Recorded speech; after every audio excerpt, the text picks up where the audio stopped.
conversations, what I've sort of gathered is a realistic way to go about this is to model the internship credit availability after the UW model. So 90% of GW undergraduates will have an internship at least once before they graduate.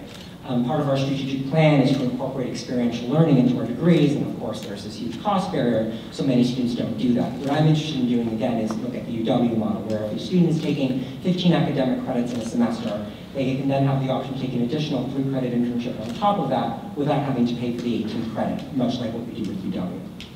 Automatically, when you take a credit at this university, not only are you paying the university for that credit, but you're paying into the student fee, which then goes to student organizations. That's $4,000 that would, that is being proposed to be taken away. A percentage of that would go to the student fee. I think that it is reasonable to suggest that we lower that rate, but brainstorming for ideas thus far, I have not heard a way to do that.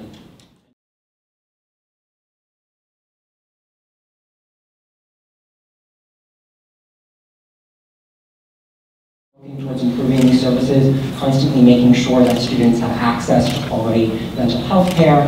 These are important things, and these are important conversations that we need to have because we are having a mental health crisis in this country. I really think GW is positioned to be a champion, at least on the collegiate level, in helping students with whatever problems that they're facing.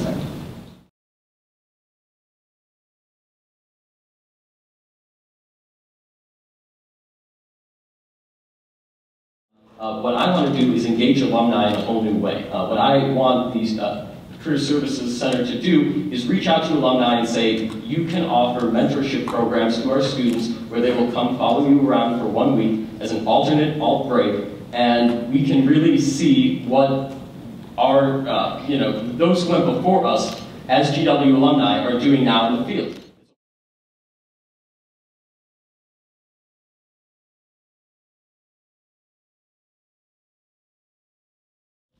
Well, I think that the proposal I had was that we would speak with the administration about how to best go about lowering the G-World vendor rate so that it is competitive with 3 to 4% that credit card companies currently charge. Right now, GW vendors need to pay 10% of money used for when they swipe G-World cards. We're talking about feasibility here. There's a million things that I can come up with that students would love that are never going to happen.